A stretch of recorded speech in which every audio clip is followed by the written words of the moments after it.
Imagine this. It's 2 in the morning. The house is quiet. Outside, the wind brushes softly against the window. Everything feels still, peaceful. But then, something wakes you.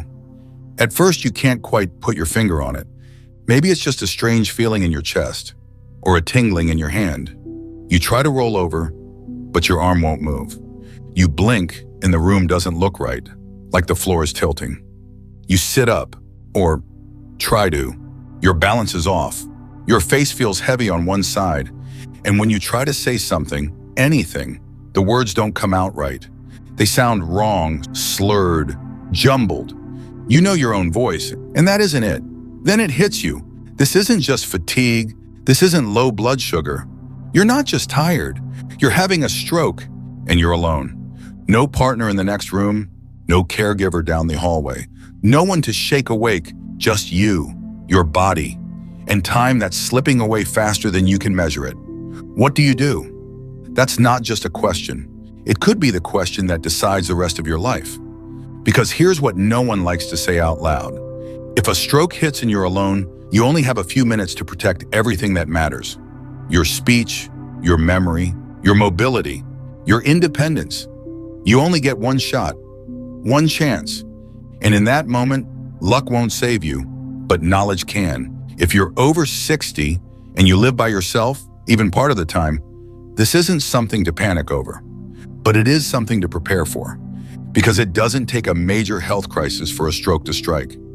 It can happen while watching TV, while walking to the kitchen, even while sleeping. And those first 5 minutes, they're everything. They decide whether you make a full recovery or whether your life changes forever. But here's the good news. You can survive a stroke, even alone, if you know what to do. In this video, I'm going to walk you through 5 critical actions that every older adult needs to know. Not just what to do when the stroke hits, but what to look for before it even starts. How to call for help, even if you can't speak. What movement could put you in more danger? And the small things you can set up tonight to make sure you're not caught off guard. These aren't just safety tips, they're lifelines. For you, or for someone you care deeply about. Now let me ask you, has this ever crossed your mind? Have you ever thought, what would I do if something happened to me and no one was around? If your answer is yes, or even a quiet, fearful maybe, you're not alone, and you're in the right place. I want you to do something simple, but powerful. Go to the comments and write, I'm still here, because you are, and because you deserve to stay here, safe, prepared, and strong. And if you care about your future health, or the health of someone over 60 that you love, go ahead and subscribe to Next Chapter Wisdom. This channel is all about helping you live well, age smart, and protect the life you've worked so hard to build. So take a deep breath. You're about to learn something that could save your life one day. Let's begin. Step 1. Recognize the warning signs immediately. Let me tell you a story that still stays with me. Mary was 68, lived alone just outside the city. She was strong, independent, one of those people who always said, "Don't worry about me, I'm fine." She had raised 3 kids on her own, worked 2 jobs most of her life. She was tough. One afternoon, she felt a little off. Her left arm felt heavier than usual. She chalked it up to sleeping on it wrong. She stumbled a bit in the hallway, but thought maybe she was just tired. Then she tried to speak on the phone, and her words didn't come out right. She paused, took a breath, thought maybe she just needed some rest. But before she could sit down, she collapsed, right there on the kitchen floor. Alone, silent. No warning to anyone. That was her stroke. And that's the thing about strokes. They don't arrive with a big announcement. They show up quietly, suddenly. And if you're not paying attention to the signs, they can steal everything. Here's what you need to know. Strokes happen fast. When a stroke hits, your brain isn't getting enough blood. That means oxygen is being cut off, and every passing moment causes damage. We're not talking about hours here. We're talking about minutes, even seconds. In fact, scientifically speaking, your brain can lose up to 2 million neurons every single minute during a stroke. Think about that. 2 million brain cells, gone. Every minute you wait, that's your memory, your speech, your ability to move your arm, or smile or recognize your loved ones. Now, here's the biggest mistake people make, especially older adults. They wait. They think, oh, I probably just need to eat something. Maybe I just stood up too fast. This will pass. I'll rest. But strokes don't wait for you to feel better. They don't give you a second chance. That's why you need to act fast, literally. Let me teach you something simple. It's called the FAST method, and it might be the most important thing you ever remember. F is for face drooping. Look in the mirror or even use your phone's selfie camera. Is one side of your face drooping or uneven? Try to smile. Does it look normal or lopsided? A is for arm weakness. Raise both arms. Can you lift them the same way? Or does one feel weak, heavy, or fall back down? S is for speech difficulty. Try saying a sentence like, "Today is a beautiful day." Can you say it clearly? Are the words slurred, garbled, or hard to get out? T is for time to call emergency services. Not tomorrow, not in 10 minutes. Right now, these 4 letters, FAST, can save your life. They're not just letters, they're a warning system built into your body. If you notice any one of these signs, call for help, even if you're not 100% sure, even if it seems small. Because here's something most people never hear. A small stroke is still a stroke. And sometimes those small strokes are just the beginning of something much worse. So I want you to remember this. If something feels wrong, don't wait for it to feel right. Listen to your body, trust your instincts, and act fast. Because recognizing the signs in that first minute, it can mean the difference between a short hospital stay or a long, painful recovery. It can mean the difference between independence and needing full-time care. It can mean the difference between life and death. But recognizing the signs is only the first step. Because once you realize what's happening, what if your voice doesn't work? What if your fingers can't grip your phone? What if you know you need help, but you can't say the words? That's when step 2 becomes your lifeline. Let's talk about it. Step 2, call emergency help immediately, even if you can't speak. Now, let's say you've recognized the signs. Your face feels strange, your arm's gone weak, your speech is off. You know it's a stroke. But there's one more terrifying realization. You're alone. And worse, you can't speak clearly. The words are there, in your mind, but your mouth won't say them. You try, but they come out broken, slurred, or not at all. That's what happened to James. James was 73, a retired teacher, lived on his own, stayed active, had grandkids he adored. One evening, while reading on the couch, he felt his right side go numb, his vision blurred, his jaw stiffened. He knew right away. This was serious. He reached for his phone, but he couldn't speak, couldn't form a sentence, couldn't explain what was wrong. But James remembered something his daughter taught him. If you can't talk, you can still press. And that's what he did. He pressed the power button on his phone 5 times. It triggered his emergency SOS system. It automatically called 911, sent his location, and within minutes, help was on the way. He never spoke a word, but his phone spoke for him. And that one press, it saved his life. Here's what you need to understand. Strokes often affect more than just your limbs. They affect speech, coordination, motor skills, sometimes even vision. But losing your voice doesn't mean you've lost your chance. Today's smartphones, whether it's an iPhone, a Samsung, or anything in between, come with life-saving tools already built in. On most iPhones, pressing the power button 5 times quickly opens up the emergency SOS screen. It can call emergency services. It can send your GPS location, and it can alert your emergency contacts, even if the phone is locked. Most Android phones have similar features. A visible emergency button on the lock screen that can give access to dialing 911 right away. No fingerprint, no code, no speaking needed. And here's something a lot of people don't realize. Emergency dispatchers are trained to handle silence.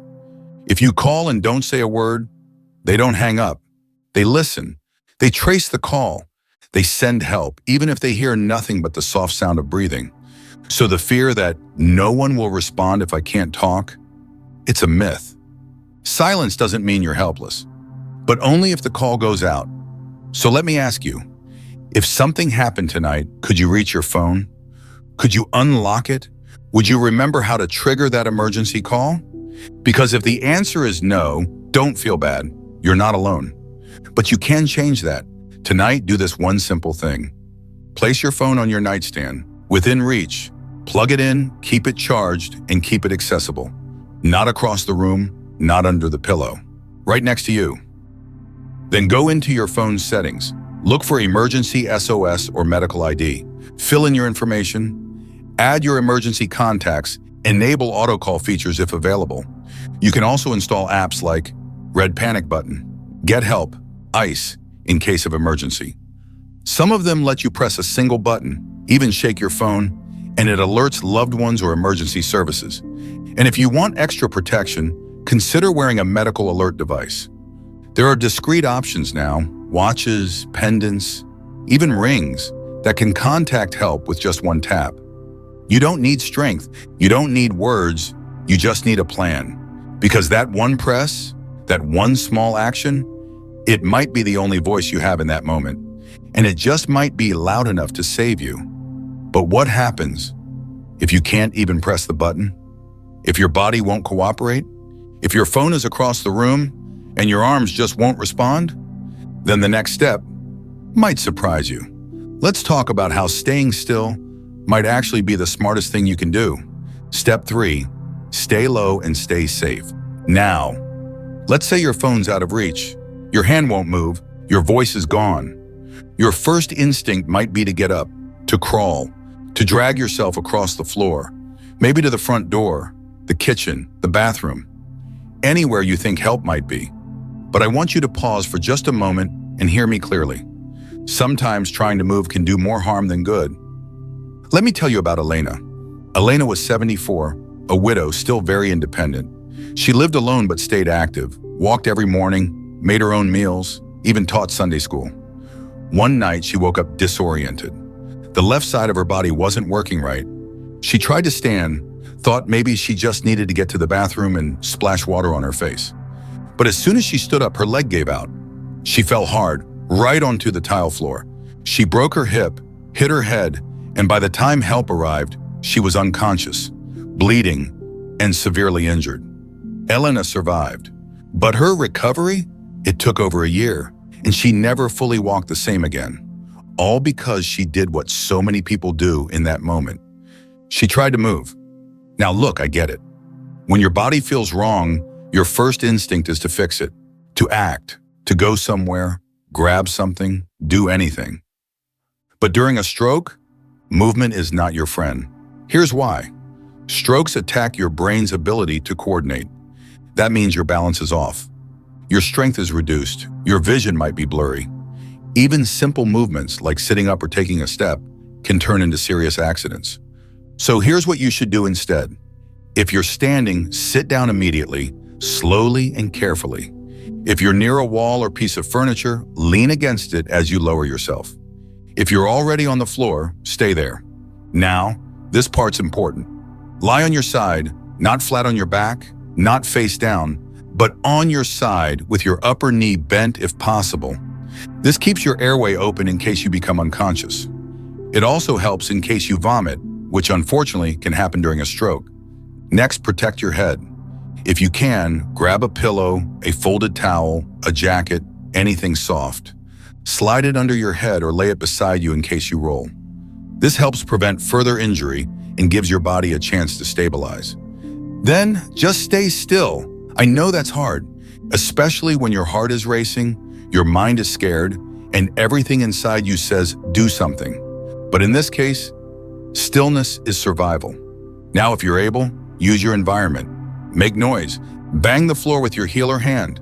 Knock against a wall or piece of furniture. Tap a nearby object repeatedly. If you have a smart assistant device, like an Alexa or Google Nest, try activating it with your voice. Even if your words are slurred, sometimes just saying the wake word can trigger it. And that can be enough to get attention or initiate help. And here's another gentle reminder. If you've set up your home thoughtfully ahead of time, emergency contacts visible, medical info posted, smart assistants enabled, your environment may speak for you when you can't. But in the moment of crisis, your job is not to go somewhere. It's to stay safe where you are. Because one bad fall can change everything. A broken hip, a head injury, internal bleeding. These are not just complications, they're obstacles to recovery. Staying low gives your brain time to breathe. It gives your body a chance to settle. And it gives responders a better chance of finding you in one piece, not in crisis on top of crisis. So when the stroke hits and you feel like you have to get up, don't. Stop. Lower yourself down, lie on your side, cushion your head, stay as calm and still as you can, and focus on one thing, staying alive long enough for help to reach you. But while your body stays still, there's something else that needs attention too. Your mind. Because panic, that can be just as dangerous as the stroke itself. And that's exactly what we'll talk about next. How your breath, your thoughts, your focus can help your brain hold on just a little longer. Let's take a breath together and move into step 4. Step 4, control your breathing to calm your brain. You're down. You've recognized the signs. You've tried to get help. You've stayed low, stayed still. But now, your heart is racing, your thoughts are spinning, and your body feels like it's slipping into something you don't fully understand. That's when fear kicks in. And that fear, if left unchecked, can do something dangerous. It can speed up the damage already happening inside your brain. But here's the beautiful thing. There's one tool still in your control. Even if you can't move your limbs, even if you can't talk, you can breathe. Let me tell you a story. Fred was 76. He lived alone in a small home with big windows and a recliner he loved. One morning, he collapsed next to his bed. Half of his body wouldn't respond. He couldn't get to his phone, couldn't shout, and for a moment, he panicked. But then, he remembered something his daughter always told him. Just breathe, Dad, slow and deep, in and out. That voice, her voice, stayed with him. And right there, lying on the floor, unable to speak, unable to move, Fred focused on his breath. He took slow, deep inhales and even slower exhales. It didn't fix the stroke, but it slowed his panic. It helped him stay conscious. And it kept his mind alert long enough for a neighbor who heard a strange banging sound from the wall to find him and call for help. Fred survived. And during rehab, his doctor said something that stuck with him. What saved your brain was your breath. Now let's talk about why that's not just a sweet idea. It's medical fact. When you're having a stroke, your brain is already in crisis. It's starved for oxygen, it's under pressure, your blood flow is disrupted. Panic makes that worse. Panic raises your blood pressure. It spikes your heart rate. It forces your body to breathe shallow, rapid breaths, which means even less oxygen reaches your brain. But the opposite is also true. Deep breathing brings balance. When you breathe slowly and with intention, your brain gets more oxygen. Your heart rate slows, your blood pressure levels off, your nervous system calms down. And that calm, that clarity, it helps your brain hold on just a little longer. So let me show you something simple, something you can practice right now, even before anything goes wrong. It's called the 4-6 breathing method.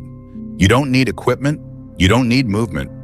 You just need you. Here's how it works. 1. Inhale gently through your nose for 4 seconds.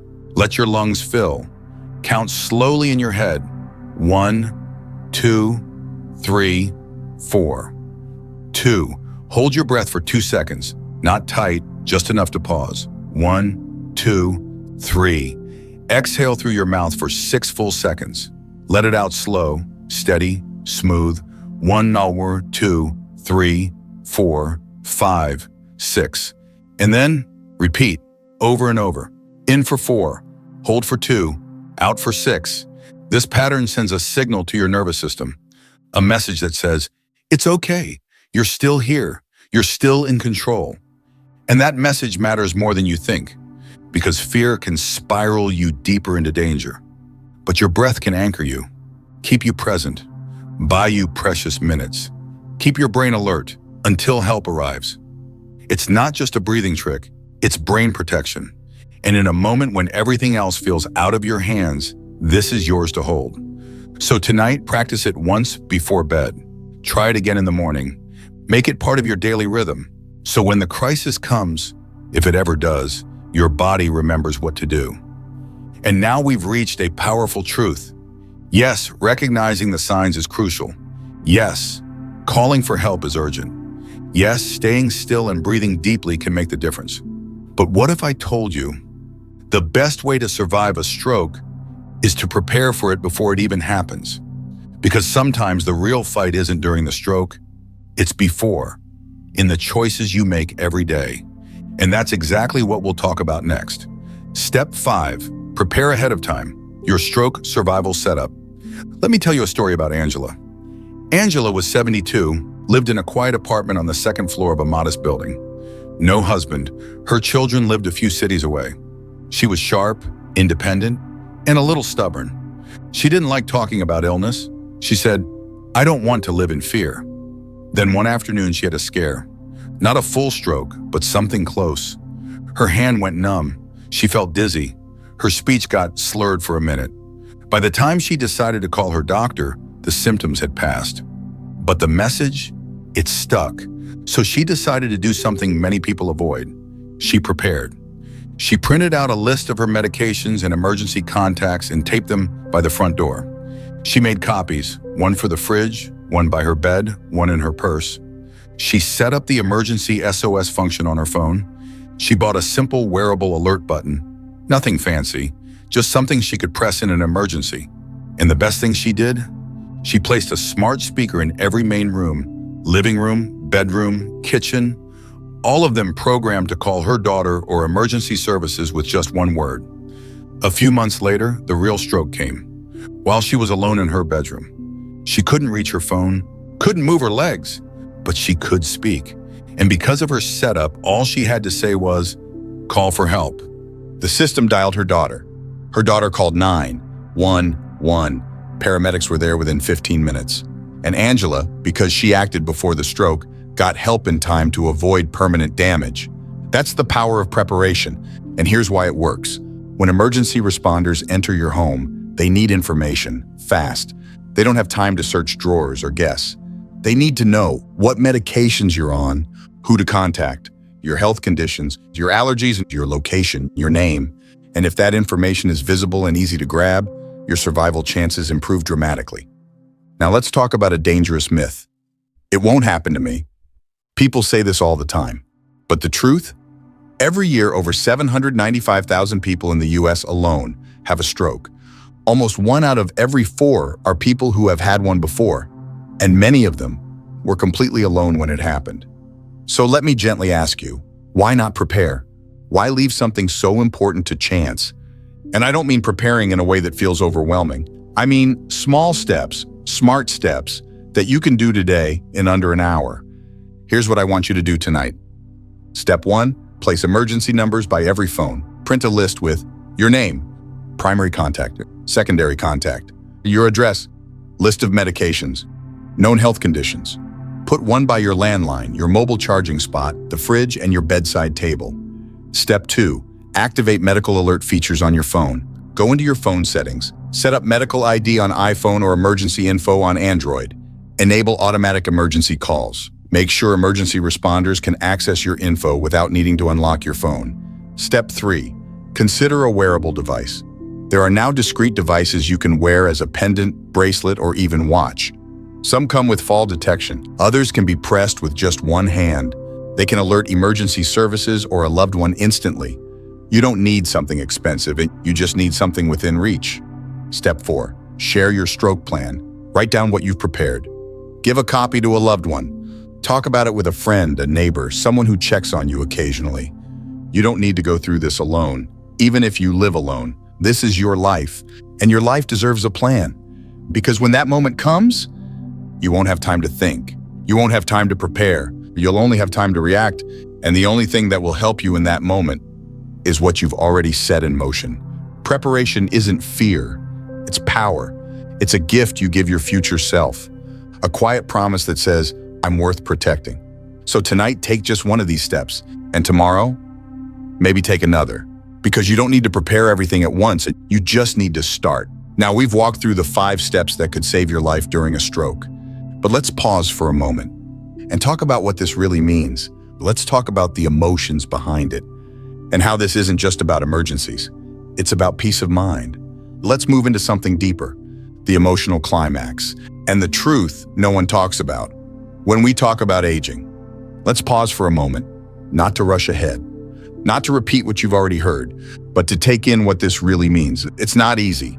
Imagining your body failing you, the thought of lying there helpless, the idea that something so serious could happen and no one would know, no one would come, not right away. That image of being alone in that moment is heavy. And for many of us, it's one of the deepest fears we carry, because it's not just about the stroke, it's the quiet reality of aging, of living alone, of watching our bodies slow down. Even while our minds remain sharp, it's facing the truth that independence comes with risk. And that realization, it can feel overwhelming, painful, even paralyzing. To think that your safety, your survival, your very life could depend on what you do right now when everything still feels fine. But here's what I want you to hear, really hear. This isn't about fear. This isn't about scaring you into action. This is about something more powerful, more important, more liberating. This is about taking back control, because you are not powerless. You are not fragile. You are not a victim waiting to be saved. You are wise. You are capable, and you are stronger than you think. What you've done today, just by watching, just by listening, is prepare. You've learned the signs. You've learned the steps. You've been handed tools that could save your life or someone else's. And that is power, real power, not the kind that comes from muscle or speed, but the kind that comes from awareness, from readiness, from love for yourself and for those who may one day need this knowledge too. So now I want to ask you something simple, not dramatic, not urgent, just honest. What's one small action you can take tonight? Just one. Maybe it's placing your phone on the nightstand, within reach. Maybe it's writing down your emergency contacts and posting them on the fridge. Maybe it's teaching a loved one about the FAST method, or just downloading an app, setting up that one emergency shortcut on your phone. These aren't chores. These aren't maybe someday tasks. These are gifts, gifts to your future self, gifts to your peace of mind, gifts to the people who love you and would want you safe. Because the truth is, you don't have to live in fear. You just have to live prepared. And when you do, you walk through life with a little more ease, a little more calm, and a little more confidence in your step. Because you know, deep down, that no matter what comes, you're not waiting to be rescued. You're already ready. And sometimes that makes all the difference. Because every one of us, no matter our age, our health, our situation, deserves a chance to recover, a chance to fight, and a chance to survive. And you, my friend, have just taken a very real step toward giving yourself that chance. Now, let's bring everything together. Just a quick recap, so that this knowledge stays with you long after this video ends. Because the preparation is good, but the reminder, that's what makes it stick. Let's close with clarity and with hope, because your next chapter is still being written. And you get to help decide how it goes. Let's take a moment to gently bring it all together. You've just taken in something powerful, not a lecture, not fear, but real tools for surviving one of the most serious medical emergencies anyone can face, alone. So let's go back, just for a second, and recap the 5 steps that could make all the difference. 1. Recognize fast symptoms: face drooping, arm weakness, speech difficulty. Time to call for help. If any of those signs show up, don't second guess. Don't wait. Act. 2. Call for help. Even if you can't speak, use your phone's emergency settings. Let the silence be loud. Dispatchers are trained to listen for it.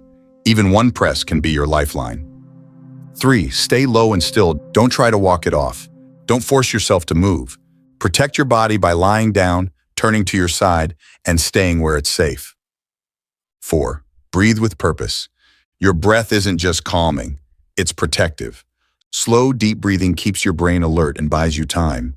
Inhale for 4, hold for 2, exhale for 6. Let your breath work for you. 5. Prepare ahead of time. The real safety comes before the stroke ever begins.